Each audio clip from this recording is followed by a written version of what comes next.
Bonsoir et bienvenue sur France 3 Côte d'Azur. Merci d'être fidèle au 19-20. Les titres de l'actualité de ce samedi 10 septembre. Le témoignage choc d'une des policières qui est intervenue avec son arme pour stopper la course du camion le soir du 14 juillet. Encore traumatisée, elle n'a pas repris le travail. Vous l'entendrez dans quelques instants. L'Association pour le droit de mourir dans la dignité a tenu son assemblée générale aujourd'hui à Antibes. L'association réclame une loi d'ultime liberté. Son président, Jean-Luc Romero, est notre invité. Les restants aussi ont droit à la vie. Or, elles sont à bien des endroits en très mauvais état. Vous découvrirez dans ce journal comment les restaurer. Mais avant donc ce témoignage choc, celui d'une des policières nationales qui est intervenue le soir du 14 juillet. Elle se souvient bien du visage du terroriste. Elle témoigne sur le site du syndicat SGP Police et se pose désormais beaucoup de questions sur son métier. Josette Sana. Magali, la jeune policière, parle d'une voix rauque, brisée par l'émotion. Le soir de l'attentat, elle et sa patrouille sont postés à un angle de rue pour sécuriser le feu d'artifice. Elle raconte alors le mouvement de foule, puis les gens qui se mettent à courir. Elle part dans le sens inverse et voit arriver le camion blanc qui percute un scooter. Elle pense alors que le chauffeur du camion est saoul, mais à quelques mètres de la cabine, il prend une arme sur le côté, réaccélère et leur tire dessus. Sur le moment, on n'a pas le temps de comprendre ce qui se passe. On comprend juste qu'on se fait tirer dessus. On a l'image de ce canon en face des yeux. Et donc le camion est reparti dans le même temps, en fait. Et là, on est parti en courant derrière avec mes collègues. Et là, on a commencé à voir des gens qui sortaient sous les roues de l'arrière du camion, qui étaient éjectés sur le côté du camion. 1 mois et demi après le drame, la policière n'a toujours pas repris le travail. Elle se pose beaucoup de questions sur son métier, un métier qui la passionne, mais qu'elle n'est pas sûre de pouvoir continuer à exercer. C'est difficile pour toi de parler, Magali. Autre catastrophe qui a marqué l'histoire de Nice, la disparition le 11 septembre 1968 de la caravelle d'Air France Ajaccio-Nice. 95 personnes avaient trouvé la mort. Aujourd'hui, mais aussi demain, des cérémonies hommages seront organisées sur la promenade des Anglais, notamment là où se situe la stèle commémorative. À Nice, aujourd'hui, c'était aussi la fête des associations, santé, sociale, culture, sport. Près de 300 d'entre elles étaient réunies au Palais des Expositions. L'occasion pour elles de se faire connaître auprès du public. L'occasion aussi de recruter, pourquoi pas, des bénévoles. Pascal Massat, Nathalie Morin.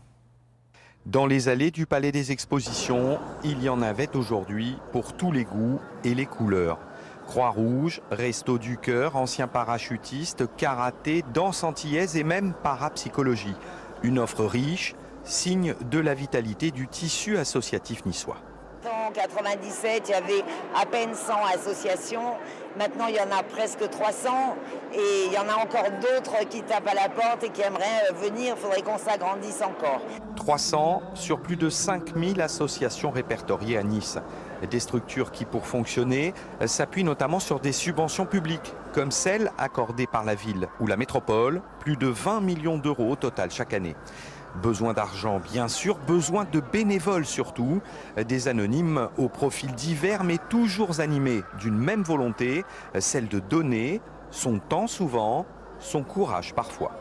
J'avais envie de donner un peu de mon temps pour aider les personnes qui sont dans le besoin et que je suis à la retraite et que maintenant j'ai un peu plus de temps pour faire ce genre de choses. On doit, je pense, relayer les générations précédentes. Il faut être de plus en plus pressant, donner de notre temps et de nos efforts. Oui. Même les moins jeunes, on est tous capables, dès qu'on peut bouger, essayer de faire quelque chose pour le pays, quoi. Des bénévoles qui, en revanche, restent réticents à assumer certaines responsabilités. Il y a pas mal de gens qui ont envie d'aider les autres, qui ont envie de faire quelque chose, d'être utile. Par contre, c'est vrai qu'au niveau de la gouvernance du bénévolat, on peut dire qu'il y a quand même, on va dire, une crise, c'est peut-être un grand mot, mais on a du mal en fait à trouver des responsables d'associations, des présidents, des gens qui veulent s'investir sur une plus longue durée. L'engagement des bénévoles sur le long terme, sans doute le prochain défi pour ces associations qui auront reçu ce samedi la visite de plus de 11 000 Niçois. Association toujours avec l'association pour le droit de mourir dans la dignité, une association qui tenait son assemblée générale aujourd'hui à Antibes, Juan-les-Pins, une association qui entend profiter des élections présidentielles pour peser sur les débats. Jean-Luc Romero, bonsoir. Vous êtes le président de cette association et aujourd'hui vous réclamez toujours l'instauration en France d'un droit à mourir, car ce droit finalement, selon vous, il n'existe pas. Non, parce que écoutez, ça fait 10 ans que nous avons des lois. On est à la 3e loi sur la fin de vie en 10 ans. Et c'est toujours des lois sur les devoirs des médecins et pas des lois qui placent celui qui est en train de mourir, le patient, au centre des décisions. En gros, c'est toujours ceux qui sont autour du lit qui décident. Et évidemment, il faut qu'on change de logique. Et c'est ce qu'on est venu aujourd'hui réclamer en lançant un peu cette campagne qui va nous mener pendant 10 mois jusqu'à la fin des législatives. Voilà, réclamer cette ultime liberté. Et si vous avez choisi Antibes, ce n'est pas un hasard, car c'est Jean Leonetti qui est l'auteur de ces lois sur la fin de vie. Ce sont souvent d'ailleurs des lois, là on le voit, c'était le 27 janvier dernier à l'Assemblée nationale lors de l'adoption, ce sont des lois qui sont votées à l'unanimité. PS, Républicains, tout le monde est d'accord. C'est pas tout à fait ce qui s'est passé la dernière fois. Alors vous avez raison. En 2005, c'est pas une provocation, mais évidemment il y a un peu de malice que de venir ici. Mais en même temps, pour nous, c'était important parce qu'en fait, M. Leonetti a été le monsieur fin de vie des gouvernements de droite et de gauche, et c'était donc l'occasion d'interpeller tout le monde. Parce que ces lois, vous dites qu'elles ont été faites dans le consensus, la première de 2005, pas la dernière. Oui. Parce que je vous rappelle quand même que pour la dernière loi, qui est en fait la 3e, parce qu'on a fait 3 lois Leonetti depuis 2005, les anti-euthanasie sont furieux, pas contents. Les gens qui souhaitent une loi de liberté sont furieux et une partie des médecins l'est. Alors c'est sûr qu'il peut y avoir quelques consensus dans les parlementaires, même si je vous rappelle quand même qu'un certain nombre ont voté contre, qu'il y a eu des amendements en faveur de l'euthanasie qui sont malheureusement pas passés à peu.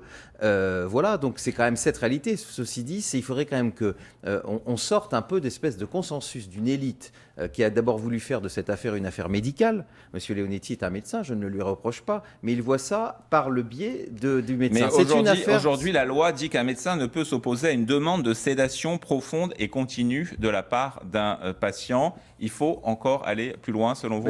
D'abord, c'est plus ou moins faux, parce que d'abord, il y a des exceptions, il y a des conditions extrêmement strictes. Ça reste toujours une affaire médicale. Il n'y a pas aujourd'hui la possibilité, quand vos souffrances sont totalement insupportables, de dire stop, de pouvoir partir en quelques minutes entouré de vos proches. La chose qu'a créée Monsieur Leonetti depuis 2005, parce qu'il vient de le recréer, c'est ça qui est quand même une belle opération de communication, c'est aujourd'hui, vous pouvez demander une sédation terminale, on vous endort. On arrête de vous alimenter, de vous hydrater. Vous pouvez mettre 3 semaines à mourir. Qu'allez-vous demander aux candidats à l'élection présidentielle qui prennent des engagements clairs et précis à chacun? On va d'abord lancer un site d'interpellation qui, d'un côté, permettra aux gens d'interpeller les candidats et de l'autre côté, qui va mettre toutes les positions des candidats au présidentiel, mais aussi au législatif. Comme ça, les Français, ils pourront savoir quelles sont les positions de leurs candidats, parce que vous savez, tous les sondages le disent depuis 20 ans. 90% des Français, 9 Français sur 10 veulent une loi d'ultime liberté, une loi qui permet d'un côté l'accès universel aux soins palliatifs, un des grands échecs de M. Leonetti, à peine 20% des gens en bénéficient, et de l'autre côté la légalisation de l'euthanasie et du suicide assisté. Et on suivra ces débats bien sûr lors de la campagne. Merci Jean-Luc Romero d'avoir accepté notre invitation.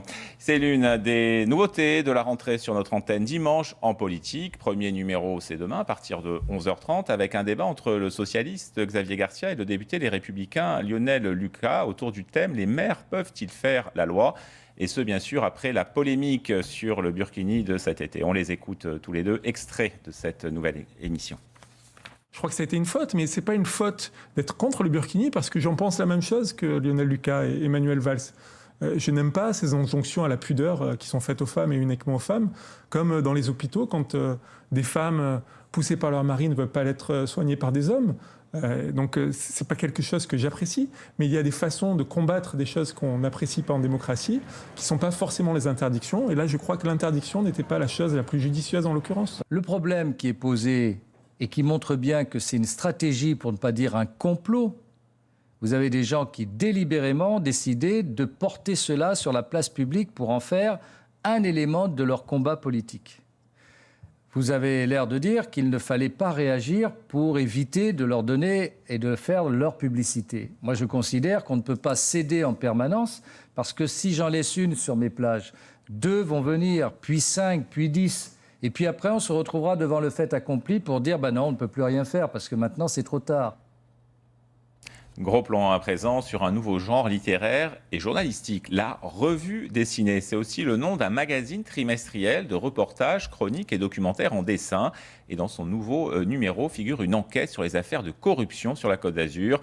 Une enquête signée de la journaliste d'investigation Hélène Constanti. Josette Sana et Éric Jacquet l'ont rencontrée. Hélène Constanti est connue et reconnue pour ses articles et ses livres d'enquête sur la Corse et la Côte d'Azur. Aujourd'hui, la journaliste explore un nouveau genre, la revue dessinée. L'investigation reste, avec l'humour en plus. L'humour pour décrire Monaco et ce qui se cache derrière son image de papier glacé. Elle y revient sur la corruption, les affaires, parmi lesquelles l'une des plus retentissantes, l'assassinat d'Hélène Pastor, la femme la plus riche de Monaco, un assassinat qui aurait été commandité par son propre gendre. Donc on part de cet événement qui a fait un tremblement de terre dans le monde des riches monégasques pour essayer de comprendre qui était cette femme, d'où vient sa richesse et comment fonctionne le système monégasque. On y découvre pêle-mêle des dessins des tueurs présumés de l'héritière, tirés des photos du dossier. On y découvre aussi un verbatim de l'une des protagonistes d'une autre affaire, celle dite de la Tour Odéon, qui conduit les enquêteurs à un coffre-fort où est entreposé l'argent de la corruption. J'ai eu accès à des informations intéressantes, notamment pour ce qui touche à l'affaire de la corruption de la Tour Odéon, une vieille histoire qui date de 2010, mais qui va être jugée bientôt cet automne à Marseille. Et donc là, j'ai eu des éléments intéressants de ce qui va être dévoilé lors du procès à Marseille. La revue dessinée offre ainsi au lecteur un nouveau support, à l'auteur une plus grande liberté de ton. Tout est basé sur des documents d'enquête, tout est basé sur des chiffres, sur des données bien précises, mais on se donne la liberté de mettre en scène les personnages, de temps en temps d'imaginer un dialogue qui a pu se produire entre tel ou tel de nos personnages. La revue dessinée numéro 13 et son article Monaco d'or et de plomb est dans toutes les bonnes librairies de la côte. En cette période de rentrée scolaire, focus maintenant sur le système de l'alternance qui ne se pratique pas seulement dans les CFA, les centres de formation des apprentis. Des BTS aussi proposent de l'alternance. Exemple, au lycée du Parc Impérial de Nice, nous avons suivi 2 jeunes filles qui ont opté pour des études dans l'immobilier. Coralie Beck, Sarah Bencherifa. Donc ensuite, on a le coin nuit, une très jolie chambre. Tous les détails sont relevés. Ce n'est pas une visite comme les autres. Camille Santucci et Mathilde Tourville apprennent le métier d'agent immobilier. Les jeunes femmes sont en première année de BTS assistante de gestion. En fait, j'avais jamais touché à l'immobilier, j'avais pas vraiment d'expérience professionnelle et grâce à l'alternance, j'ai trouvé l'entreprise, donc l'immobilier, et j'ai complètement accroché au métier et au milieu. 2 jours et demi par semaine et les vacances, elle travaille dans une agence immobilière de Cap d'Aille. Je pense que c'est un bon système puisque à la fois on aide quand même les jeunes à rentrer dans la vie professionnelle. Donc c'est vrai que c'est quand même sympathique pour nous, c'est agréable. Et en plus, je pense que pour elles, c'est une réelle insertion dans le monde professionnel. Donc ça les sensibilise peut-être à des détails auxquels elles n'auraient pas pensé dans le cadre de l'école. Vous voyez, vous avez bien encaissé 820. Ouais. Mais regardez en haut, il y avait un débit de 22,68 €. Oui, voyez. Accueil, comptabilité, secrétariat, la formation théorique et professionnelle du BTS est transversale. Les étudiantes sont amenées à être polyvalentes. Après, là, ce qu'on apprend en plus, c'est les visites. On voit comment se passe une location, on voit comment se passe une vente. C'est aussi le petit plus ici, en fait. Le lycée Honoré d'Estiendorf compte 800 étudiants et offre de plus en plus de formations en alternance pour correspondre à la réalité du marché. C'est un peu lié à la politique gouvernementale qui favorise l'apprentissage. C'est vrai que cette année, on a eu beaucoup de candidatures et beaucoup de jeunes qui ont décroché des contrats, donc à la fois avec des entreprises privées, mais également dans le cadre des postes dans la fonction publique. Comme les 90 alternants de l'établissement, Camille et Mathilde partageront leurs années entre cours théoriques et travail de terrain. Sport maintenant avec un mot des Jeux paralympiques qui se déroulent actuellement à Rio. La nageuse azurienne Elodie Laurandi a fini au pied du podium à la 5e place du 50 mètres nage libre. L'Antiboise réalise tout de même une belle performance puisqu'elle a établi en 28,34 un nouveau record de France. Bravo à elle. Et puis c'est parti pour l'étape française de l'America's Cup dans un vent faible aujourd'hui, mais suffisant pour courir. Les 6 équipages engagés ont pu disputer 3 manches ce samedi à Toulon. Au classement, les Suédois d'Artemis sont en tête. Les Français de Groupama Team France de Franck Camas occupe une très belle deuxième place. Demain, les Manches compteront double. De la mer à la pierre, on poursuit ce journal par l'initiative des communautés d'agglomération de Sophia Antipolis et de Grasse qui s'associent pour sauver les restanques. Elles offrent même des sessions de formation aux particuliers. Exemple aujourd'hui à Tourette-sur-Loup avec Véronique Varin et Éric Jacquet. Ils se sont retrouvés au pied du mur un samedi, mais la mine réjouit. Des particuliers complètement néophytes, ravis d'être initiés par un maître murailler au secret de la restanque en pierre sèche. On mélange un peu de façon harmonieuse. On a une grosse là, on a une moyenne là, on en a une ici. Les petites qui viennent entre, c'est plus au niveau de l'œil, c'est plus agréable. C'est la bonne pierre au bon endroit. Et je le dis toujours, c'est de parler à la pierre. Qu'est-ce que vous lui dites? Elle nous parle, on l'écoute et on lui demande où c'est qu'elle va. Et tout naturellement, elle va à sa place. La restanque, c'est l'élément horizontal de base du paysage méditerranéen, le témoignage de la conquête de terre par les paysans. Alors pour préserver ce patrimoine, ce programme de formation vise à toucher le plus large public, le plus directement possible. C'est une transmission orale. Moi, c'est mon père qui me l'a appris, il m'a transmis ses outils. Et là, j'en fais profiter à d'autres. On tape au milieu, sur le côté, voilà, toujours se déplacer, parce qu'on peut casser la pierre. Pendant 8 heures, ces apprentis d'un jour ont démonté le muret abîmé, ont récupéré et trié des pierres, tous motivés par le souci de restaurer dans le respect des règles de l'art leur propre mur. Il y a quelques belles restanques sur cette propriété et on voulait vraiment garder l'esprit. Je me suis essayé un petit peu en retaper quelques-unes et puis après là j'aimerais bien avoir la base de la technique. Aujourd'hui il y a tout un tas de techniques, il y a le béton notamment que je travaille aussi un peu. Mais c'est quand même plus joli de voir un mur en pierre, naturel.